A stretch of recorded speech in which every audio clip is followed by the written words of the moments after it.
¿Cómo? El mensajero fiel. Ese es el título del mensaje. El mensajero fiel.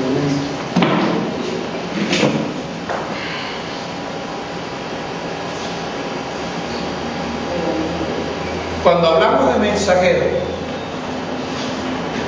no solamente estamos hablando del apóstol, del profeta, del evangelista, del pastor y maestro, sino que estamos hablando de todos los hijos de Dios.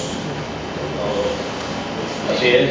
Porque todos los hijos de Dios funcionamos como ángeles.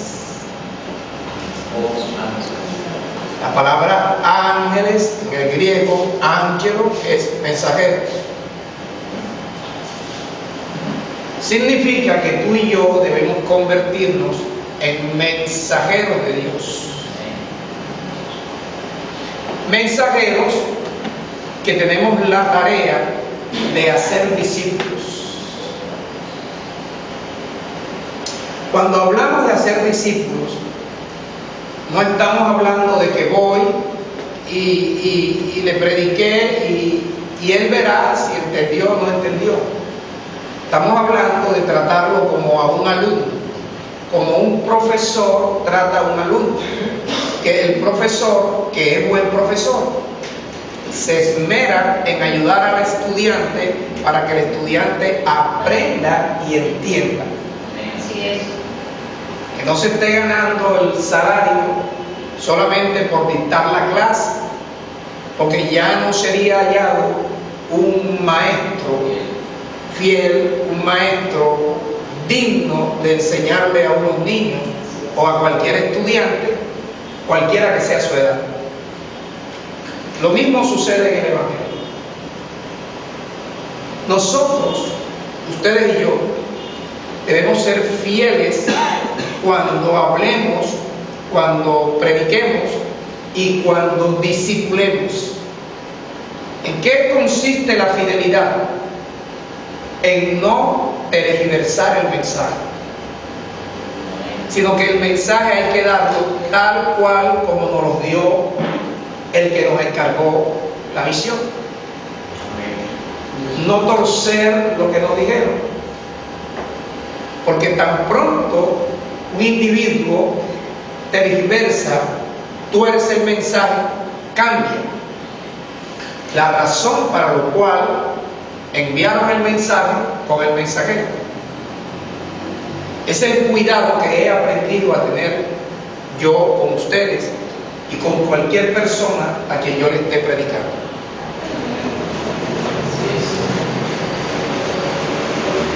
Porque yo tengo una responsabilidad con ustedes delante de Dios.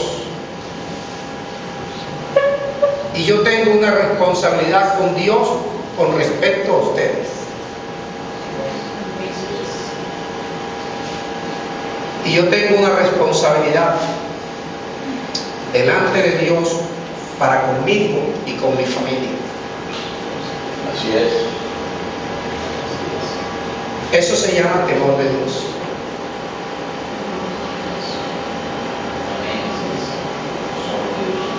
Temor de Dios. Y el temor de Dios es que nosotros hacemos las cosas precisamente por temor de Dios.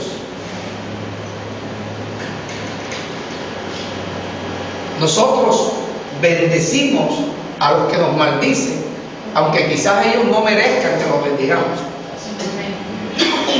Pero por temor de Dios nosotros bendecimos a esas personas. Y cuando comenzamos a hacer las cosas como Dios nos ordena, la palabra que Dios nos ha enviado va tomando posición dentro de nosotros. Esa es la palabra y ese es el poder de Dios que actúa a favor nuestro y en defensa nuestra, aún en las tentaciones, aún en las situaciones difíciles, aún cuando nosotros tengamos deseo de hacer algo cuando nos hacen agarrar rabia, el temor de Dios debe estar allí para que nosotros no funcionemos de la misma manera como funcionó la persona que nos incomodó, nos molestó, nos ofendió. Aprender a pasar por alto la ofensa. Bendito Dios. Así es. Honra. No es fácil, pero hay que hacerlo. Seguro. Porque cuando no lo hacemos, entonces no tenemos temor de Dios. Cuando no tenemos temor de Dios es porque no hay sabiduría ni creemos en las cosas que Dios nos ha hablado. Bendito Dios. Porque dice que el principio de la sabiduría es el temor de Dios. Porque buen entendimiento tienen todos los que ponen en práctica lo que Dios manda. Sabemos que la sabiduría de Dios es Cristo.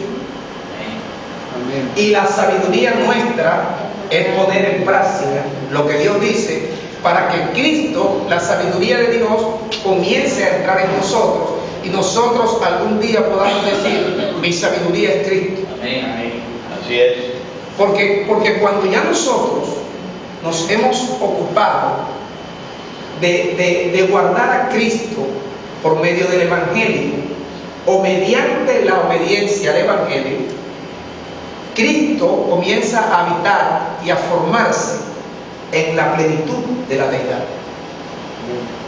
Aquella partícula o aquella serie de partículas que se van guardando en nuestros corazones, esa proporción de Cristo es lo que ya se va formando en la sabiduría nuestra. Es cuando podemos actuar con sabiduría. Amén. Escuchen, una persona que no retenga el Evangelio no tiene sabiduría de Dios para actuar, Oh Dios. sino que tenemos que actuar con nuestra astucia, con la sagacidad, con lo que hemos aprendido del mundo, con lo que hemos heredado de nuestros familiares y nuestros antepasados, Así es. corriendo el riesgo de producir o causarnos problemas a nosotros y a nuestro entorno, corriendo el riesgo de fallarle a Dios constantemente. Y es así que las veces que hemos fallado es precisamente porque la sabiduría de Dios no está dentro de nosotros. La sabemos, la podemos tener en la memoria, pero no guardada en el corazón. Por eso la importancia de que usted venga aquí. Y después que usted venga y oiga la palabra de Dios, entonces hacer el trabajo de retenerlo. Leyendo, como dice la palabra, no se aparten de tus ojos mis razones. Por eso te doy las citas. Y por medio de la oración, porque tú puedes orar con la Biblia abierta. Así es. Y cuando ya la palabra esté guardada en tu corazón, puedes meditar.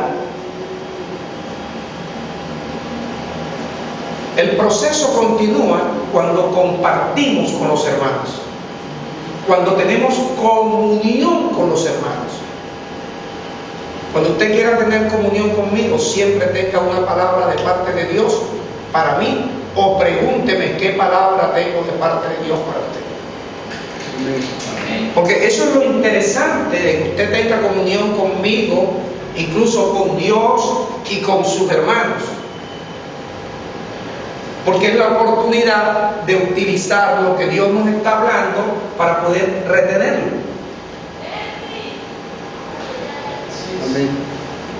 Así es como activamos la sangre de Cristo. Bendito Dios. Y así es como vamos siendo limpiados. Gracias. Es un proceso que a Dios gracias lo hemos recibido Dios nos ha revelado y tú tienes el privilegio de entender cómo tú puedes activar la sangre de Cristo para que te vaya limpiando. Porque tú y yo necesitamos limpiarnos cada día. Amén. Constantemente. Porque nosotros arrastramos toda la genética mala de nuestros antepasados. Así es. Y arrastramos lo que hemos aprendido, lo que hemos oído, lo que hemos visto.